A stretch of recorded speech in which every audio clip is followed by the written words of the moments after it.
Welcome to the IBC Intercomms Roundtable. It's been set up to look at the crossover between telecoms and broadcast, to examine the problems and solutions that the industries are facing, and how, with adaptive knowledge, these can be overcome, creating innovative technologies and companies in the process. I would now like to introduce our panellists and their companies and organisations, and we'll do it in alphabetical order. We'll start with Simen Frostad, Chairman of Bridge Technologies. Simen, give us a short overview. Well, basically, we started the company 15 years ago because it was on the advent of what we call the IPification of the industry. And, you know, broadcast is a fantastic industry with high demands of precision, reliability, and, of course, the introduction of new technology has always been in the forefront. And we've been, the last 15 years, working on monitoring and measurement issues in those specific fields. This IBC, we are introducing monumental stuff on ST2110 uncompressed video, where you can actually take uncompressed video and put it in an HTML browser with less than 2 frames of delay, enabling quite revolutionary, remote applications. And I think that's a kind of a good example of the overall things we do with utilizing 100 gigabit type technologies, and also where the broadcast business is heading. Okay, thank you. Walter, can you give us an overview of the work that your company's been doing for the last 20 years? Yeah, sure. It's already 23 years. The time goes fast. 23 years, wow. Unbelievable. Yeah, we started as a classical system integrator, meaning in the video delivery business, where we design, build, and maintain video delivery systems, especially digital ones. But the last 3 years, we actually had to transform due to, of course, we all know that the internet brought a lot of dynamics and complexity into the system, fantastic systems when it comes to interactive television, but also brought some issues and problems over there in the field of service and the quality of services. So we moved from the classical SI towards a managed service partnership, where we actually built faster, better, and easy operating systems for the video industry there as well. But I think I can elaborate a bit more on that later. Okay, thank you. So we also have Christophe Massiot from Openhead in France. So Christophe, you're leaders in consultancy development in the industry. Tell us a bit more about your organisation. Yes, Openhead stems from my experience at a French telco.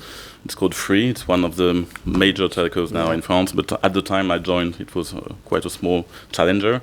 And as a telco, we've used telco methods to challenge broadcast problems.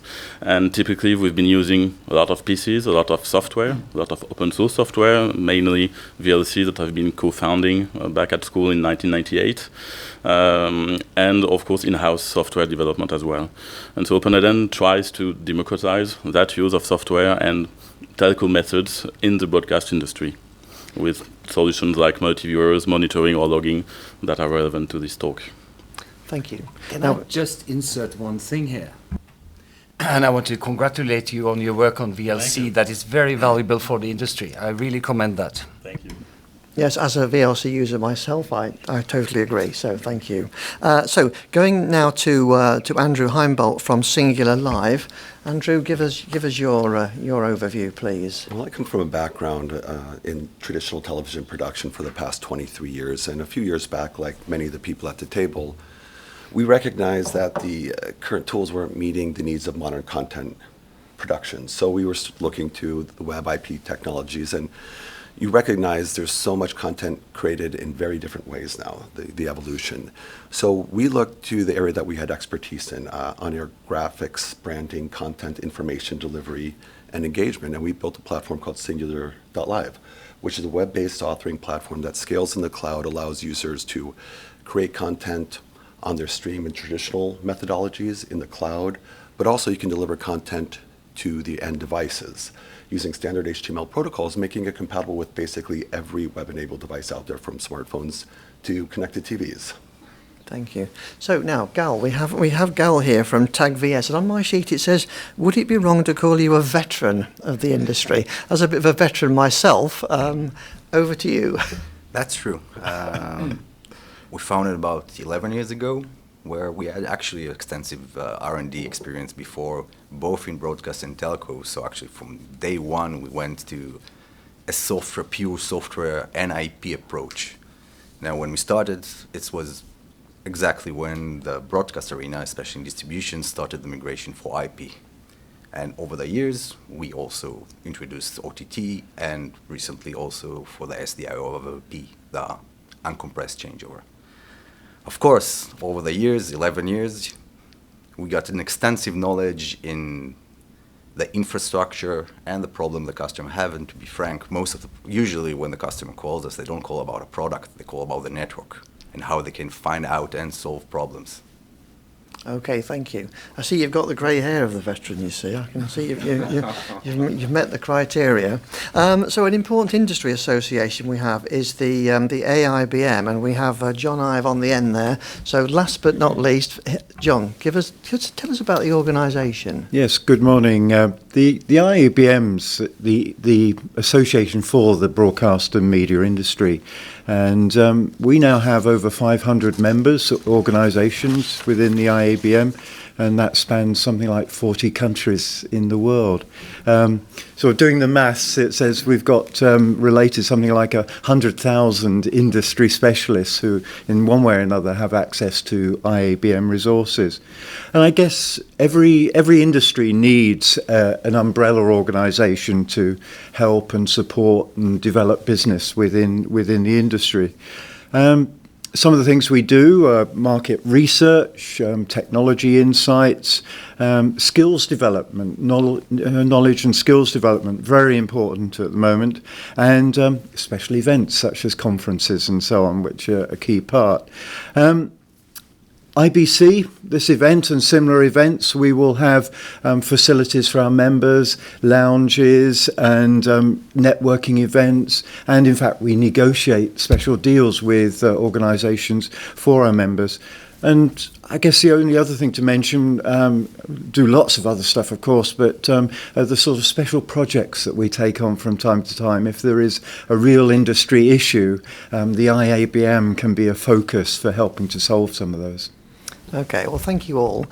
One of the things that we discussed recently in a written white paper in Intercomms was quality of service, which I'm sure we all face issues from time to time. Gal, can I sort of put a question to you about this? What's your view on some of the key sort of fall downs and how they can be addressed?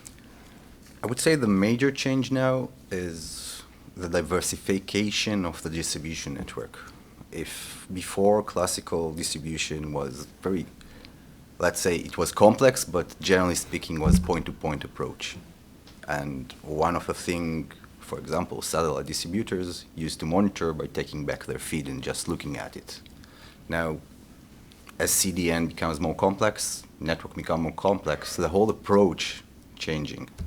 And of course, one of the things we do see that while there's a differentiation, which is clear between telco, which is more IT approach at automation, checking certain values. Of course, broadcast people are still inclined to use the video. It's still the main asset, so they still need to feel secure in that approach. Thank you very much. Simen, you've put together about 20,000 channels in your time. What's your insight on this? Well, I totally agree, because basically there is two differentiated methods, because the telcos, they're pretty used to metrics as their method of understanding how things work. But the broadcasters are still extremely visually focused. And there's big reasons for that. But of course, the thing with quality of service or quality of experience is to be able to differentiate some form of function, because even though it's nice to see on a screen what's happening, it won't tell you about why it's happening. So you need a combination of both the visual and the metrics, and then you can actually be able to tell which kind of function is impairing your transport. And I totally also agree with the worldview coming now that you have a lot of differentiated distribution forms. I mean, satellite is still there. It will be there forever, probably. And, cable is still there, the digital terrestrial is still there. But the rise of OTT is phenomenal. And to get them into the network, that will be the next kind of challenge, and to do that in a meaningful way, so that people actually will get some, good metrics, so that they can fault find or at least point the finger in the right direction. Thank you. Christoph, over to you. In your view, how are service providers kind of reducing the gap between OTT streams and IPTV cable in terms of service? A lot has changed in the past few years. I remember 10 years ago, at broadcasters department or even in telcos, you had different teams working on OTT and working on broadcast or IPTV. And usually the OTT streams were created by the people from the web, digital department or the internet department, and their job was to create websites, not to create streams. So often they were subcontracted to people who did not have the same level of quality than broadcast people. But things are changing now. In all my customers, I think the broadcast people have taken over the OTT encoders, and they're now providing the OTT streams themselves with the same standards of quality. That's because, of course, there is a larger audience, as you said, a very large audience now watches via OTT. I see also a big increase in demand for monitoring tools for OTT specifically, multi-viewers, that's first thing, but also tools that would examine manifest, that would examine the quality of the files, media files themselves, and also SCOTY-35 markers are becoming more and more important. But I feel it might be going even further, actually, because I know some players are thinking about just maintaining the OTT platform and creating the IPTV and broadcast streams from the OTT. And we've seen a lot of traction on our HLS to TS product lately for that kind of use cases. And that allows to reduce cost for them. Okay, thank you very much. John, can you give us an industry body view on this? Sure. I think I'd start by saying that traditional broadcast in a way has sort of set the basic standard for quality of service. It's what people have come to expect, and quite frankly, a lot of alternative networks have not lived up to that always. And so it's very easy to very quickly become negative about what these alternative networks can do. But I think history also tells us that lots of new developments come from behind and then leapfrog the traditional. So I think the skeptics who say that these new IP networks can't perform as well, I think will be surprised in the years to come. But also, broadcasters don't get it their own way. They're being squeezed for spectrum. And so I think broadcasters themselves are increasingly having to embrace the new networks as we go forward. I think because of all of this, technology suppliers have prioritized quality of service in networks, and we're seeing lots of innovative ways of tackling it with software-defined routing, bypassing the issues, probes out there with artificial intelligence, working out the best way to move data around networks. So I think it's a very interesting time with these sort of rather innovative ideas coming up to bring fresh life into the networks. I guess when some of the services are free, people are a little bit more forgiving, but actually people want to charge significant amounts of money, like Netflix, for example, for these services. So quality of service is vitally important. As I mentioned, we're seeing the tools now coming to make that happen and really challenge that initial benchmark that broadcast set. Of course, we've covered there that there's all new technologies coming in all the time. So, 5G that we're hearing about all the time, national rollout of fibre programs. Walter, how do you see that kind of affecting everything as we go forward? No, actually from our perspective, Steve, we are much more into the operations of how IPTV systems actually perform. But I heard already a couple of times the word complex and complexity there, and what we are facing in our part of, let's say, call it the chain. So what is that complexity? We believe that this complexity has everything to do with the fact is that, when you have different components who needs to interact to each other in order to function as one system. And the more components you have into this system, then the complexity is increasing. And this is actually what we try to control there. And from our perspective, networks is, of course, a very big part of this complexity there. So we're talking about, performance of clients, the backend, all kinds of components within the backend, OSS, BSS parts, but of course also the network part.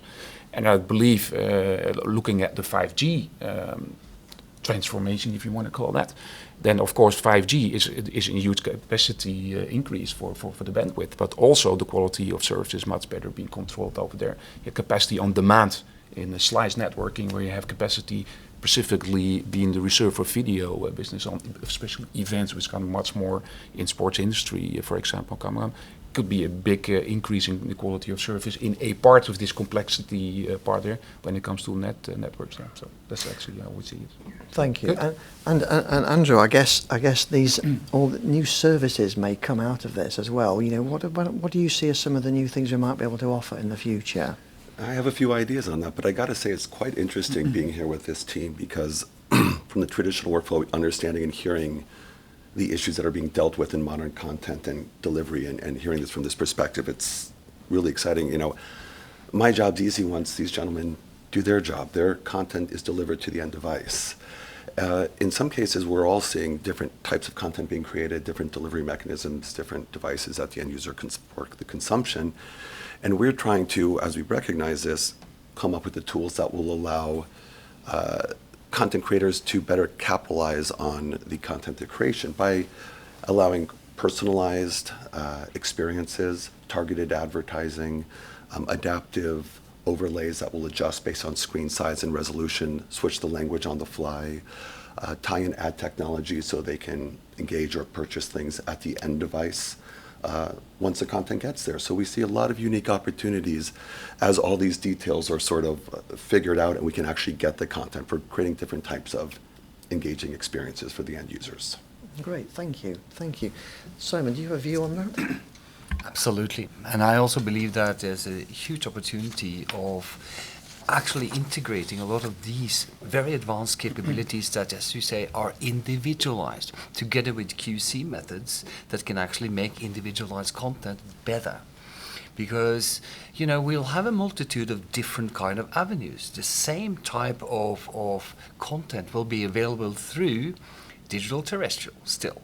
It will be available to 5G, but also through, Wi-Fi, etc., etc. It's the dynamic kind of switching between them that can be set by QC mechanism that can be used to augment your individual approach to personal content digestion.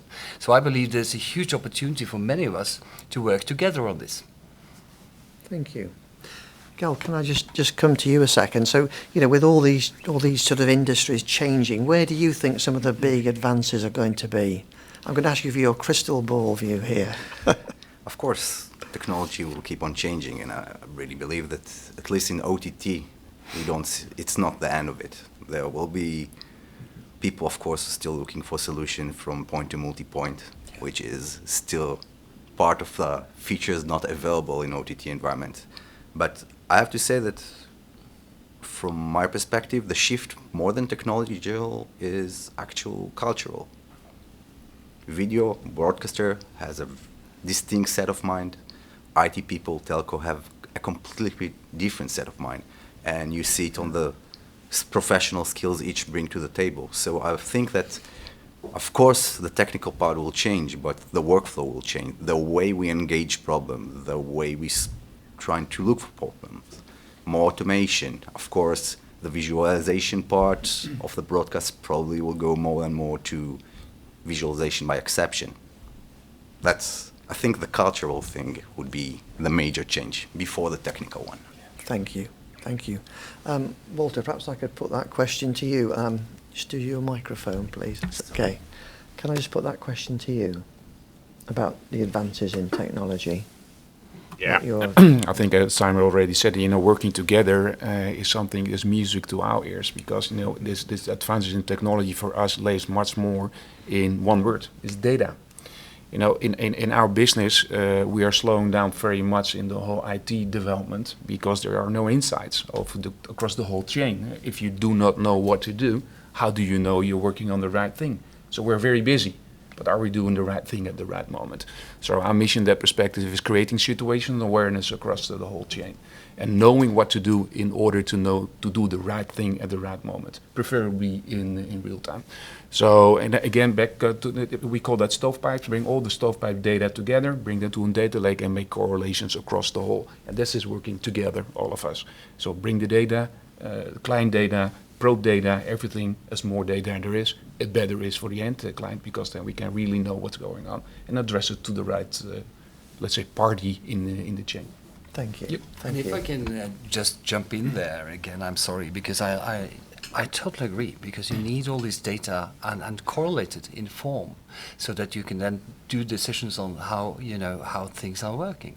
But I believe one of the most important things is, again, culture, because the culture is so different between a lot of the different types of provisioning. So even though it is about video, the approximation to the video is so different, and that needs to be solved by a lot more data that is correlated towards the differentiated providers. Exactly. Thank you. John, how are you seeing your membership perhaps changing with all these new challenges and technologies? What effect is it having on you guys? This is quite interesting because a lot of organisations started out years ago with a certain name, and as time goes on, you worry that that name isn't relevant to the new industry. So in our case, we had the two letters in addition to the others, B and M, which stood for broadcast manufacturers. And I think this discussion today has proven that the industry is much more than broadcast manufacturers. So if you ask us now, it actually means broadcast and media. So in that sense, image is important as much as it is real change in that respect. But I think I've got to obviously agree with what's been said before. Bringing people together to find joint solutions to the changes is key. And I think in many ways the IABM is an ideal opportunity to do that, to act as a catalyst, whether or not it's bringing suppliers together with end users or whether it's bringing telcos together with broadcast suppliers. Those are all things which the IABM is actively engaged in, and actually I think has contributed to its growth over the past few years. But I think the other aspect is we have been traditionally very much a technology-driven industry. Years past at IBC, we've had conversations about picture quality. It still goes on, of course, but picture quality, sound quality. But what we're hearing today says that there's money being spent and there are challenges to be solved which are much more than picture quality. We see in our research that money is being spent technologically on orchestration of systems rather than just the video and audio itself, and that's where the money is being spent. And because we recognise that this is just a huge potential, people are prepared to spend that money, and that's where the development is going. So sometimes we see it as a problem, but actually I see it as a great opportunity as we go through this period of regeneration and renewal. Interesting. It's funny you brought up finally the most important subject of money there and revenues, and I really want to just talk to Andrew as someone that helps generate extra revenue, just to give your insight in that vital part of the whole market. You know, after all the hard work's done by everyone here and the video signal does get to the end viewer, we have a unique opportunity because these overlays, they've become ubiquitous in modern television. But how do you do it differently? How do you enhance the program through maybe localization or customization or adapting the graphics, of course, when we're consuming it on our mobile devices? But in answer to your question, how do we monetize this? And if you look at the opportunities, the obvious one is through advertising, and you could have the video insertion, but you can also drive the advertising very customized. You can do embedded advertising, sponsor specific elements, halftime reports, player analysis. And knowing this group here, I think the other thing that they'll agree with me on is the analytics. I know exactly how many people are opening sessions. I know how many impressions I'm getting. Of those impressions, I know exactly how many are engaging when they click on the interactive elements. And I know how many are converted when they actually tie in and complete the transaction. So I have a very quantitative, discrete way of accounting for the end user's engagement, more than just that they consumed or watched a show on a mobile device or a desktop. So I think tying in with delivery partners and ad technology to help give them more insight in how the end users are consuming and engaging with their content. Thank you, thank you. Christoph, can I come to you on that? Give me your view on that. Yeah, I don't know if you followed the latest news in France lately. I'm not talking about the Yellowjacket, but we've seen a lot of conflicts between the broadcasters and telcos, at least some broadcasters and telcos lately.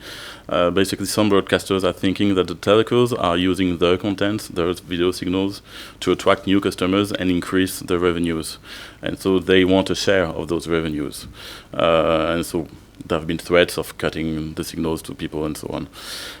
One clever way to solve this issue, as you said, would be to allow for more targeted advertisements. And that would be a cooperation between the telcos and the broadcasters. I know for a fact that a lot of people, I'm talking with operators, I'm talking with broadcasters, some specialized companies that specialize in doing targeted advertisements, they were created for that, such as Visnet. And we're working on technology that would allow to replace any spot, any advertisement on the spot with another one, a targeted one. That would be doable, of course, with telco it's easy to do it, the technology is already in place. It would be even doable for digital terrestrial, using technologies such as HBB TV. A lot of people are working on that too. So that could be a new way to add more revenues to broadcasters and operators, of course. The question that remains is, how will the audience react? Will they allow people to profile them, to gather information on them, the same way we do on the web with the banners? Will they allow people to create an auction site so that I can sell a targeted advertisement to you, especially, depending on your interest? Time will tell. Thank you. Well, I think in conclusion, I think we'd all agree it's a tremendous exciting time to be in this industry. It's very challenging, but there are great opportunities. And thank you all for joining us this morning. Thank you. Thank you.